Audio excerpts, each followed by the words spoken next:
টিপু সুলতান নিজের হাতে রাম নাম লেখা আংটি পরতেন। হ্যাঁ বন্ধুরা, তোমরা ঠিকই শুনছো। টিপু সুলতানকে অনেক ভারতীয় ঐতিহাসিক হিন্দু নিধনকারী, প্রচুর পরিমাণে মন্দির ধ্বংসকারী, এক চরম নিষ্ঠুর শাসক বলে আখ্যা দিয়ে থাকেন। আদতে কিন্তু টিপু সুলতান এইসবের কিছুই ছিলেন না। টিপু সুলতান ছিলেন, হ্যাঁ, ইসলাম ধর্মাবলম্বী বটে, তবে টিপু সুলতান হিন্দুদের প্রচণ্ডভাবে সম্মান জানাতেন।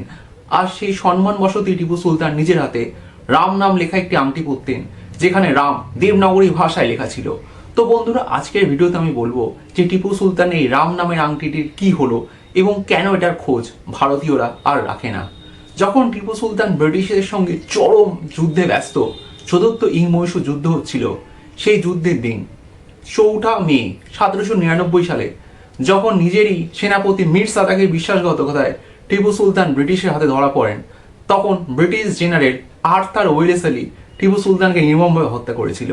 কিন্তু আর্থার ওয়েলেসলি যখন টিপু সুলতানকে হত্যা করছিল, আর্থার ওয়েলেসলির চোখ টিপু সুলতানের ডান হাতের দিকে ছিল। সেখানে দেখেছিলেন একটি সোনার আংটি।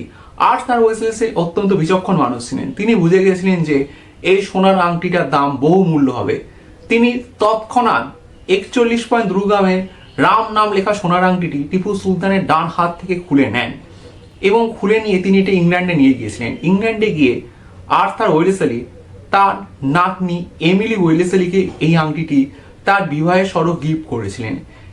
লর্ড ওয়েলেসলির নাতনি এমিলি ওয়েলেসলি বিয়ে হয়েছিল লর্ড ফিটজরজ সামারসেট নামক রেগল্যান্ড পরিবারের এক উচ্চ অভিজাত ব্রিটিশের সঙ্গে।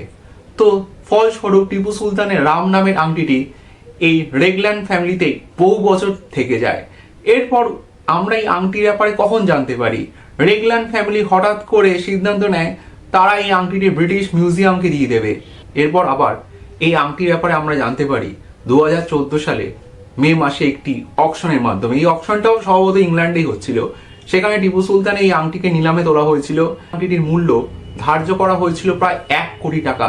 কিন্তু টিপু সুলতানের রাম নামের আংটি জানার পর ওই অকশনে যে সকল সাহেব উপস্থিত ছিল, তারা এই আংটিটি মানে এই নির্ধারিত দামের থেকে প্রায় 10 গুণ, অর্থাৎ 10 কোটি টাকা দিয়ে এই আংটিটাকে কিনে নেওয়া হয়েছিল এবং সেই আংটিটা বাই করেছিল একটা প্রাইভেট বায়ার। যার ফলস্বরূপ বর্তমানে টিপু সুলতান এই মহামূল্যবান রাম নাম লেখা আংটিটি কোথায় আছে সে কথা আমরা কিন্তু জানতেও পারি না। এবং ভারত সরকার এই আংটিটিকে ফেরানোর ব্যাপারে কোনো পদক্ষেপই নেয়নি। যেমন আমরা কোহিনূর হীরাকে ভারতে ফেরানোর ব্যাপারেও কোনো পদক্ষেপ নেওয়া হয়নি, যদিও সেখানে কিছু আইনি জটিলতা ছিল। কিন্তু টিপু সুলতান এই রাম নামের আংটিটি ভারত সরকার চাইলেই কিনতে পারতো, কিন্তু তারা কিনেননি।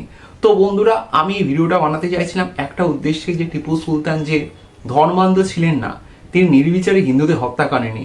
টিপু সুলতান হিন্দুদের যথেষ্ট ভালো চোখে দেখতেন এবং তার উদাহরণ ছিল শ্রীরঙ্গপত্তমের মন্দির।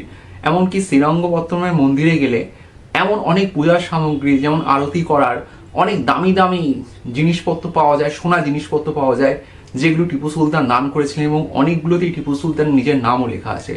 অর্থাৎ টিপু সুলতান যে হিন্দুদের চরমভাবে ভালোবাসতেন এবং টিপু সুলতান যে ভারতের প্রথম স্বাধীনতা সৈনিক ছিলেন, এই নিয়ে আমাদের আর কোনো দ্বন্দ্বের অবকাশ থাকে না। তো বন্ধুরা, টিপু সুলতানকে নিয়ে কিন্তু আমরা পরবর্তীকালে আরও অনেক ভিডিও বানাবো। তো আজকের ভিডিওটা বন্ধুরা এখানেই শেষ হলো।